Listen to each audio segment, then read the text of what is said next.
Me llamo Claudia Ochoa Félix y la última vez que dormí una noche completa fue hace más de 10 años. La prensa me puso apodos, me vistieron de glamour y muerte. La emperatriz de los Antrax, me decían. La Kim Kardashian del cártel de Sinaloa. Subían mis fotos con mi cuerno de chivo rosa, en mis camionetas de lujo, con mis hijos. Crearon un monstruo de redes sociales, una narcoinfluencer, pero la verdad es que mi vida, la real, no se cuenta en likes ni en followers. Se cuenta en casquillos percutidos, en llaves de cocaína y en traiciones que queman más que el ácido. Y la traición más grande no vino de un cártel enemigo, vino del hombre que me juró amor eterno mientras me ponía un arma en la mano. La gente cree que sabe mi historia. No saben nada. Mi verdadero poder no venía de los sicarios que me rodeaban. Venía de un secreto que me costó el alma.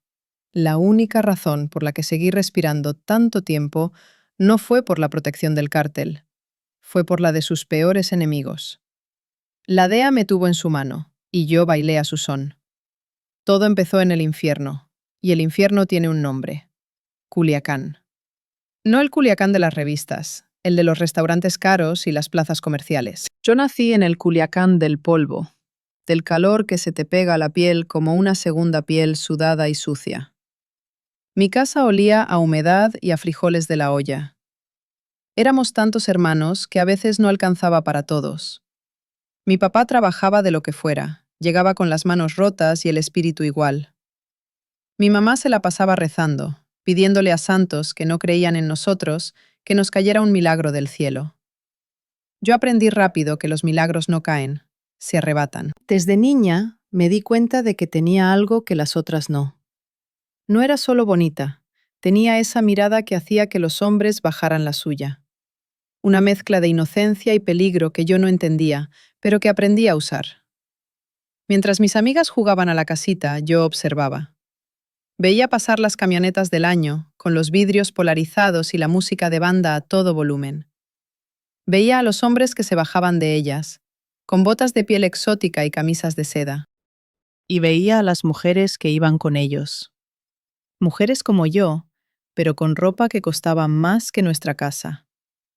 Sus uñas perfectas, su pelo brillante, sus risas que sonaban a dinero.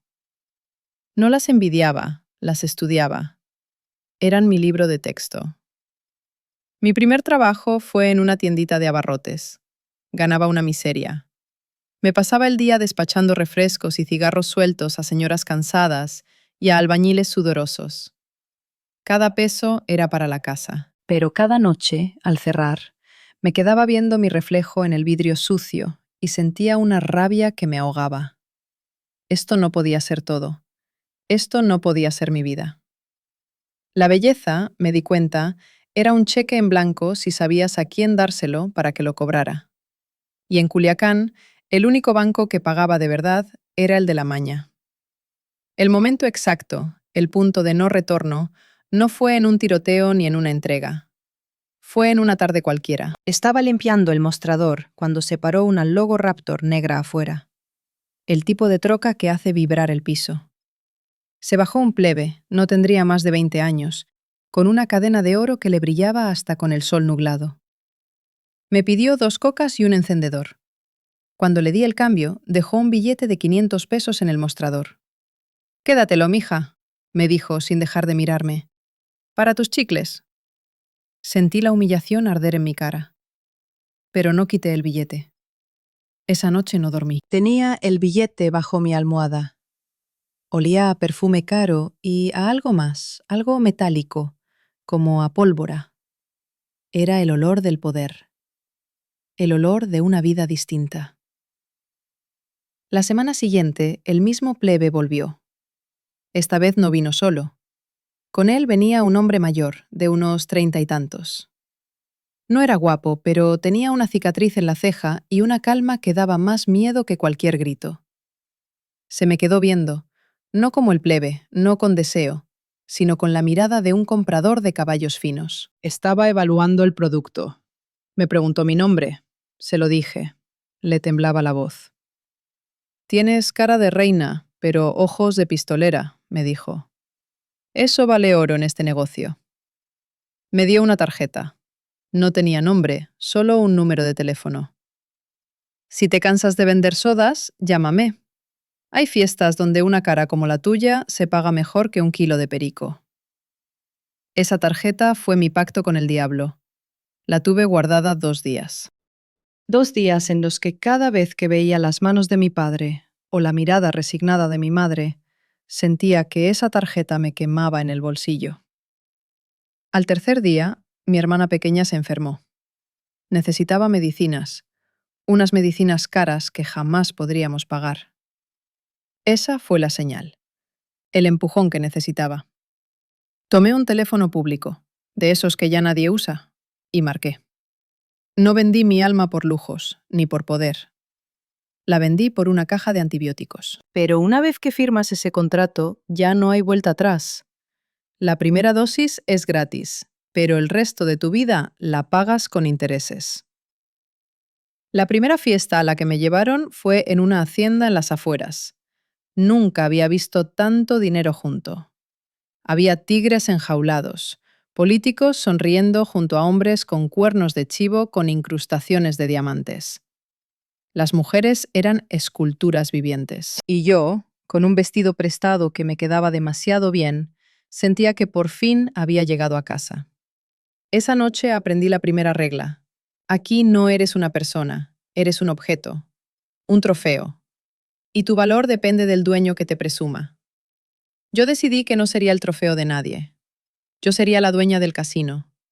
Y fue en esa fiesta, entre el humo del cigarro y el brillo de los diamantes, que lo vi por primera vez. El hombre que me convertiría en emperatriz y que luego me arrojaría a los lobos. Rodrigo Arechiga Gamboa, el chino Antrax. El chino Antrax no era como los demás. Los otros narcos de la fiesta eran ruidosos, ostentosos, como pavos reales inflando el pecho. Él era un fantasma en su propia fiesta. Estaba en una esquina, rodeado de su plebada, pero su atención no estaba en ellos. Sus ojos, rasgados y afilados como navajas, barrían el salón con una calma depredadora. No caminaba, se deslizaba. El poder no lo gritaba con joyas, le salía por los poros. Cuando sus ojos se encontraron con los míos, no aparté la mirada. Fue un desafío silencioso, un pulso de voluntades que duró apenas 3 segundos, pero que selló mi destino. Dejó a su gente y vino directo hacia mí. El mar de sicarios y buchonas se abrió a su paso. No me dijo que era bonita. No me ofreció una copa. Se paró frente a mí y dijo una sola cosa. Tú no eres de aquí. No era una pregunta. Yo le respondí. Todavía no. Una sonrisa casi imperceptible se dibujó en su rostro. Acompáñame, ordenó. No me tomó de la mano ni del brazo, simplemente se dio la vuelta, seguro de que lo seguiría. Y lo hice. Salimos a un patio trasero donde el ruido de la banda se ahogaba. Me ofreció un cigarro. Se lo acepté. Me enseñó a fumarlo, no como una señorita, sino como ellos, sosteniendo el humo, sintiendo el golpe. Me contó que él también venía de la nada, que su primer trabajo había sido pintar paredes. La única diferencia entre un pintor de brocha gorda y un artista, me dijo, es la firma. Y en Sinaloa, la mejor firma se escribe con plomo. Mi primer trabajo para él no fue vender, ni contar dinero, ni mucho menos disparar. Fue una prueba de nervios. Me dio un teléfono nuevo, un sobre con 10,000 pesos y una dirección. Ve a ese restaurante mañana a las 2 de la tarde, me instruyó. Pide una mesa junto a la ventana. Come algo. No mires a nadie directamente. Solo escucha. En la mesa de al lado habrá 2 hombres. Quiero que me digas si mencionan la palabra guamúchil. Eso es todo. Si lo hacen, te levantas y te vas. Si no lo hacen, terminas tu comida y te vas. Pase lo que pase, a las 4 en punto, destruyes el teléfono. Era una misión ridícula y a la vez aterradora. Estaba usando mi cara, mi aparente normalidad, como un arma de espionaje. Al día siguiente me sentía como una actriz en una película de alto riesgo. Me puse un vestido sencillo. Me maquillé poco. Parecía una estudiante universitaria esperando a una amiga. Los hombres llegaron. Eran federales. Se me heló la sangre. Hablaban en clave, pero sus radios en la cintura y sus cortes de pelo militares los delataban. Pidieron carne asada y cerveza. Hablaron de fútbol, de mujeres, del calor insoportable. Y entonces, uno lo dijo. El encargo de Guamúchil ya está listo para moverse. El corazón me dio un vuelco.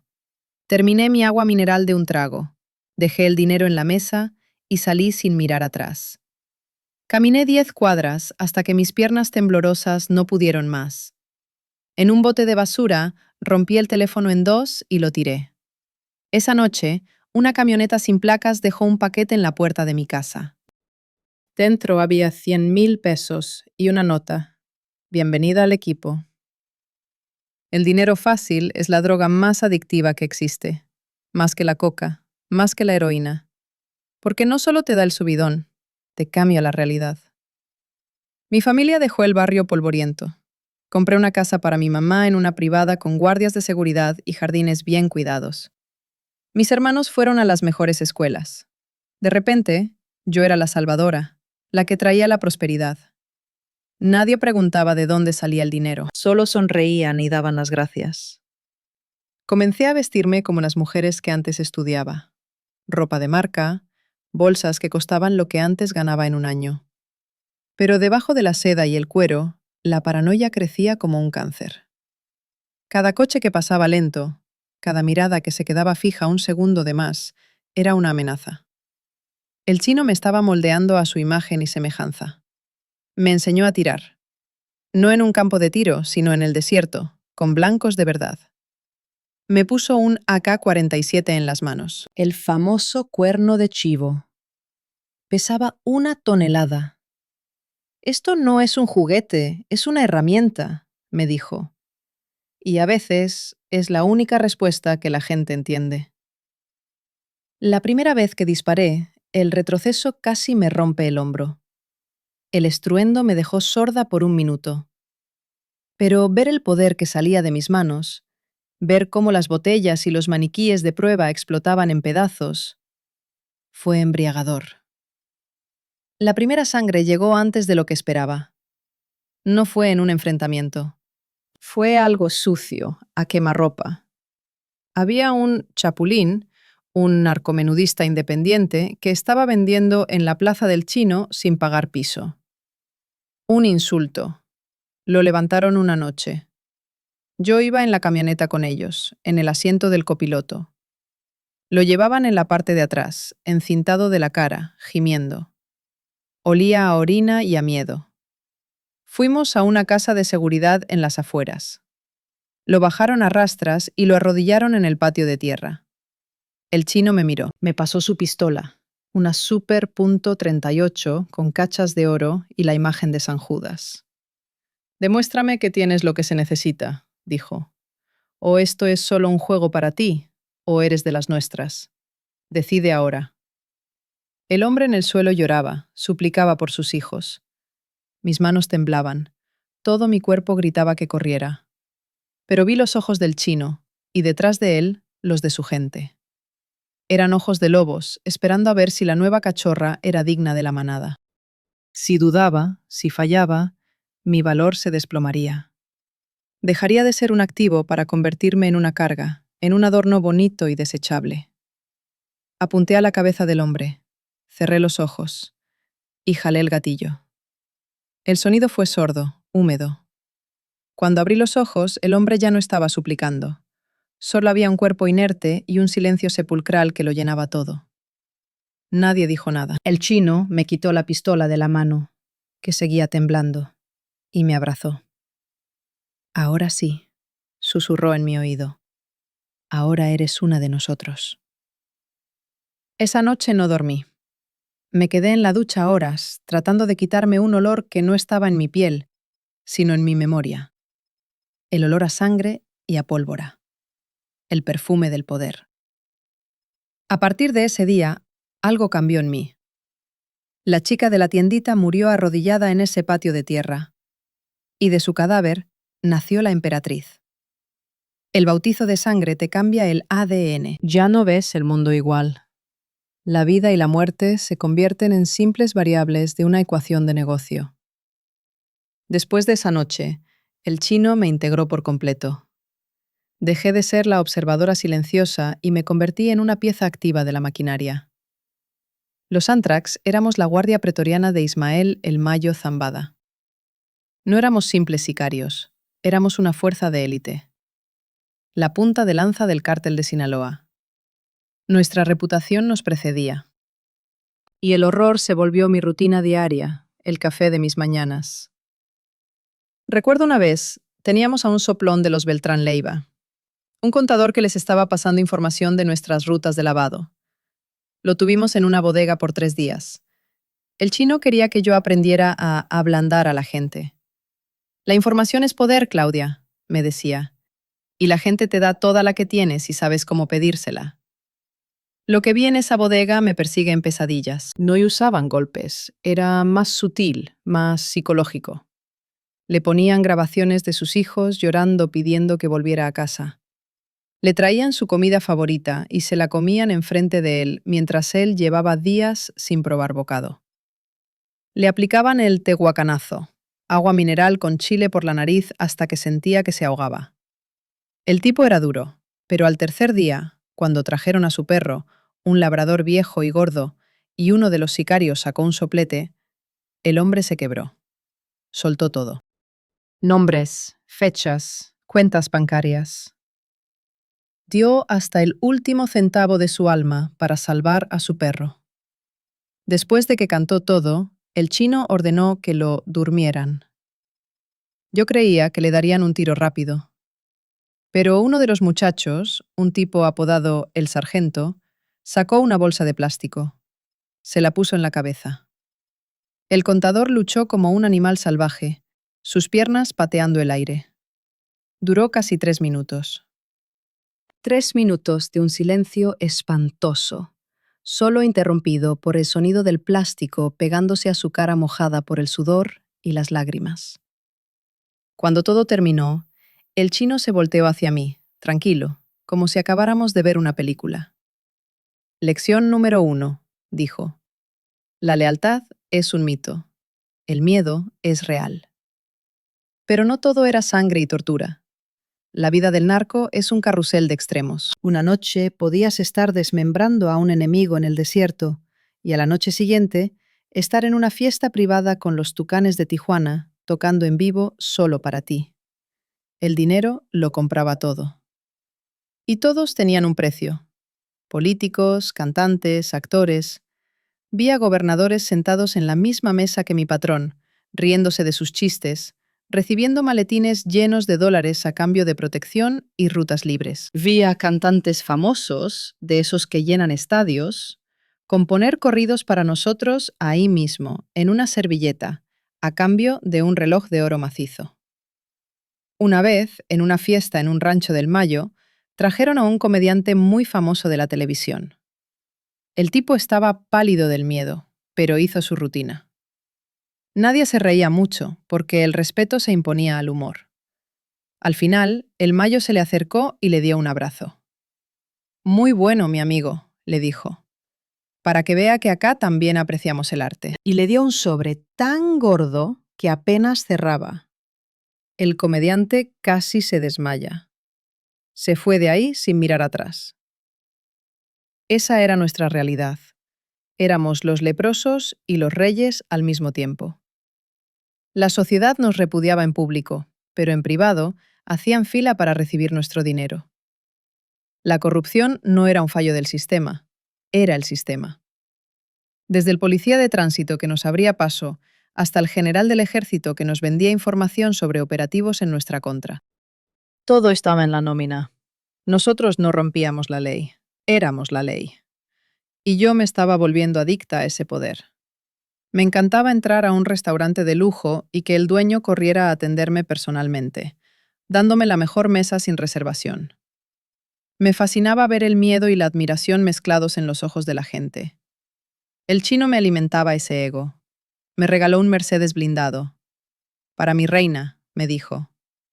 Me compró un departamento en la zona más exclusiva de Culiacán y me dio mi propio cuerno de chivo. uno bañado en oro rosa, personalizado con mi nombre en diamantes. Era un símbolo, era mi cetro. Las redes sociales fueron mi gran error y mi mayor arma.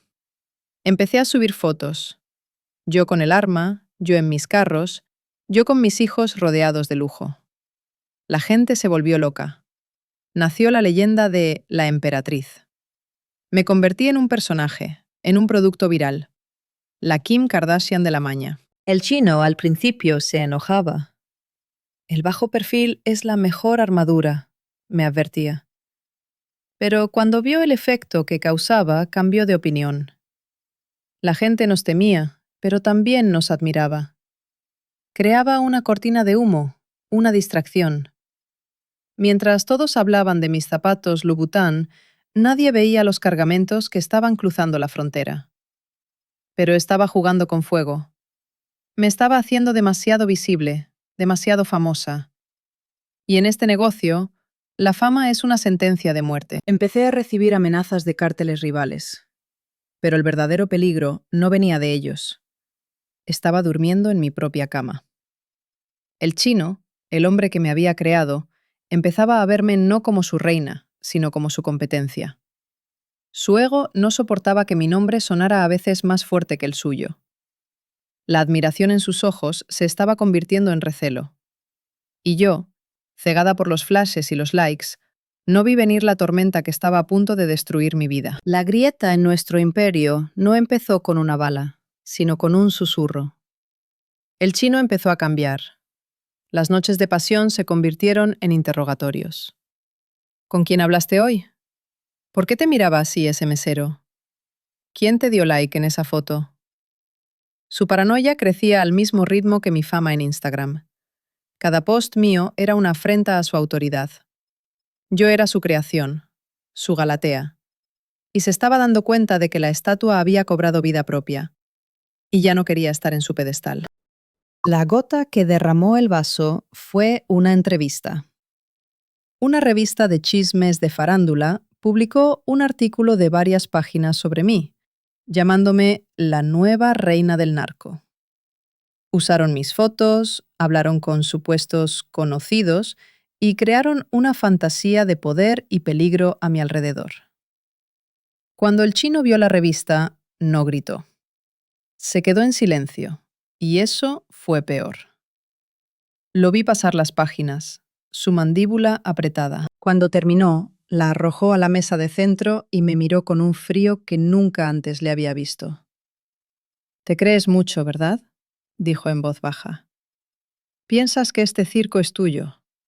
Piensas que eres intocable». Intenté calmarlo, decirle que yo no había buscado eso, que la prensa inventaba cosas.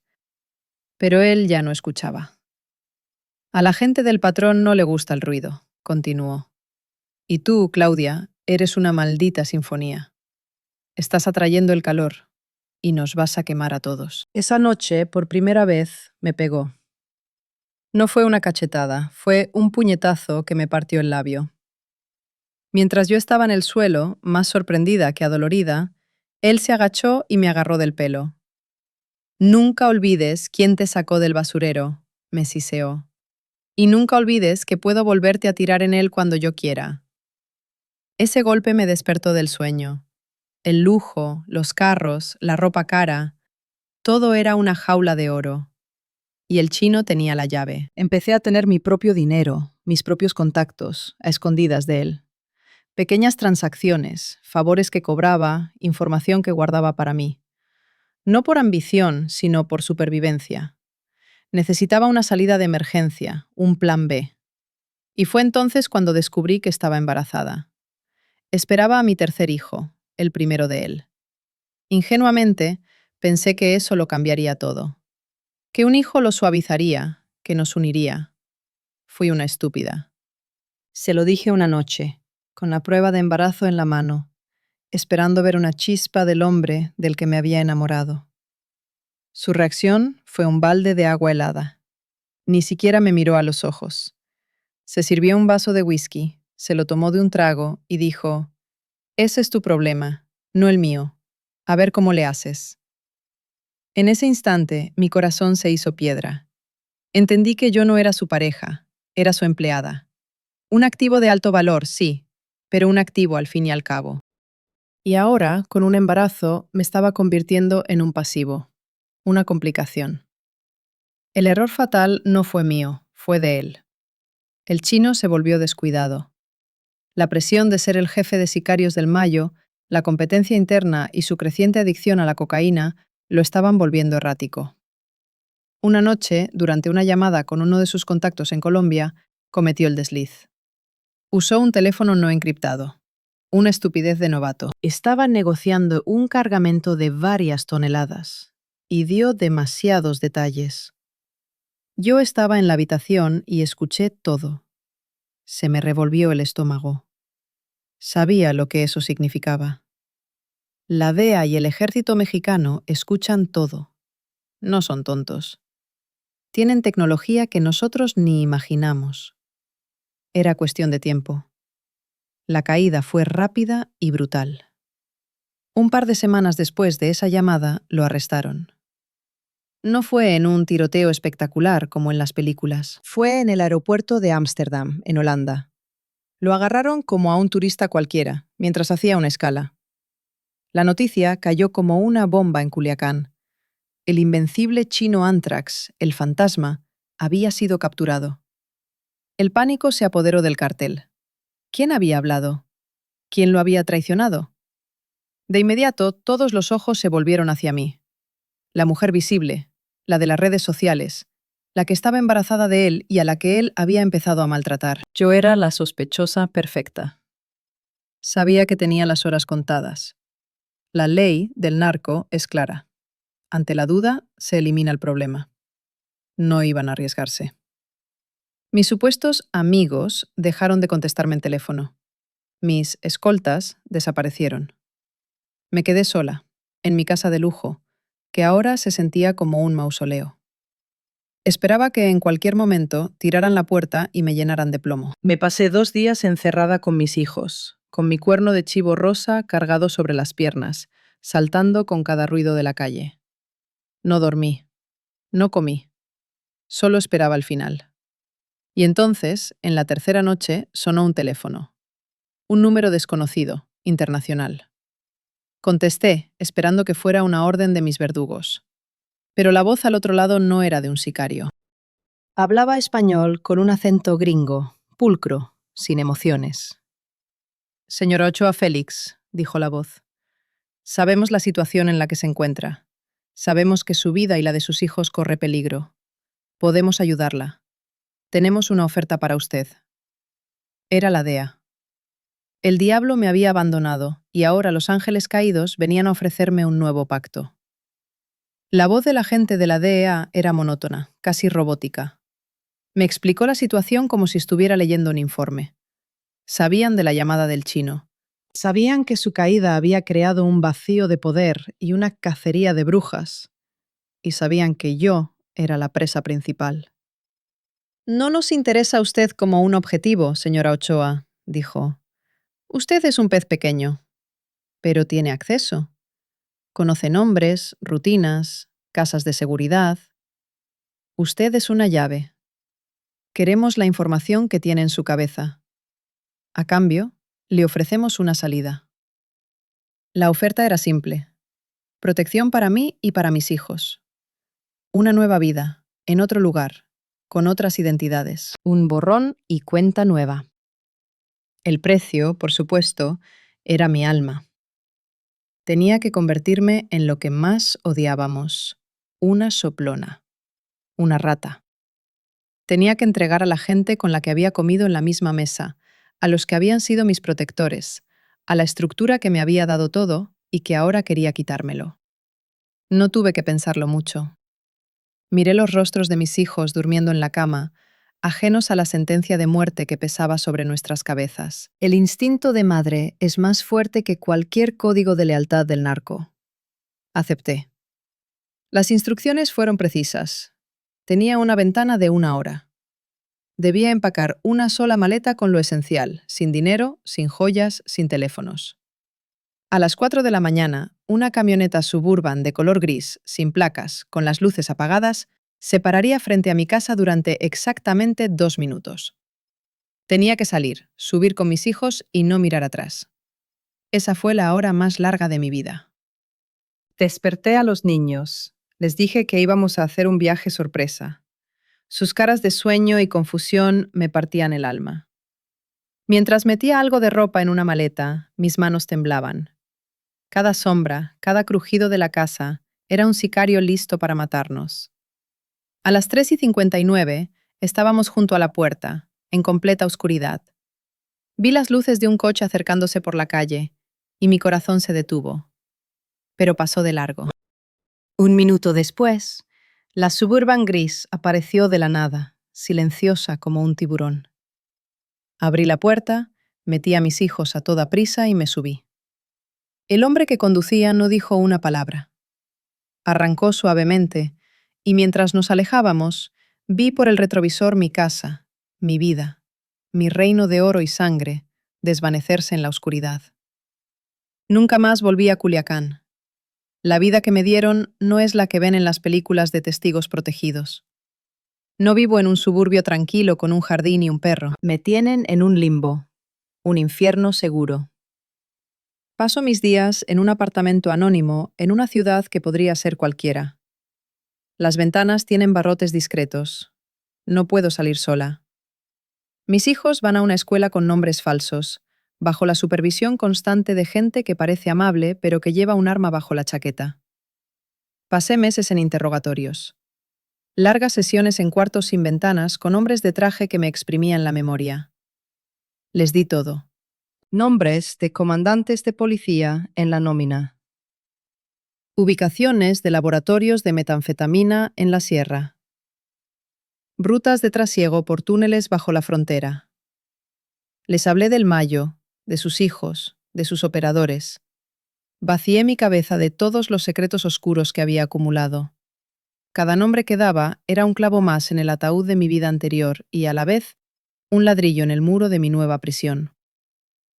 El chino fue extraditado a Estados Unidos. Se declaró culpable. Lo sentenciaron a años de cárcel. A veces, en las noches, me pregunto si sabe que fui yo. Si sospecha que la mujer que amó y despreció fue la que ayudó a cerrar su jaula con llave. Pero la verdad es que ya no me importa. El amor y el odio son lujos que ya no puedo permitirme. Solo me queda el instinto de supervivencia. Mi única lealtad ahora es para con los 3 pequeños que dependen de mí. ¿Me arrepiento? Esa es la pregunta que todos se hacen. La respuesta es complicada. No me arrepiento de haber salido del barrio miserable. No me arrepiento de haberle dado una vida mejor a mi familia. Pero me arrepiento de haber creído en el cuento de hadas. Creí que podía ser la reina y controlar el juego, pero en este mundo, las mujeres nunca somos las reinas. Somos las cartas más valiosas de la baraja, sí. La reina de espadas, la reina de diamantes.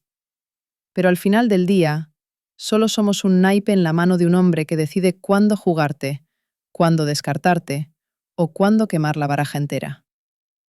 Mi historia se hizo viral. La emperatriz. Me convirtieron en un meme, en un corrido, en una leyenda urbana. La gente ve mis fotos viejas en internet y sueña con esa vida. Ven el poder, el dinero, la emoción. Pero no ven el precio. No huelen el miedo constante en la nuca. No sienten el frío de una pistola en la sien. No ven los rostros de los muertos cuando cierran los ojos. A todos esos jóvenes, a todas esas muchachas que ven mis fotos y quieren ser como yo, les digo una cosa. Este camino solo tiene 2 salidas: la cárcel o el cementerio. Yo encontré una tercera, una puerta secreta. Pero esta puerta te lleva a un lugar peor. Un lugar donde estás viva, pero no vives. Donde respiras, pero estás muerta por dentro. Mi nombre no es Claudia Ochoa Félix. Ese nombre está enterrado en Culiacán junto con mi pasado. Ahora soy nadie, en ningún lugar. Y esta es mi confesión. No para buscar perdón, porque sé que no lo merezco.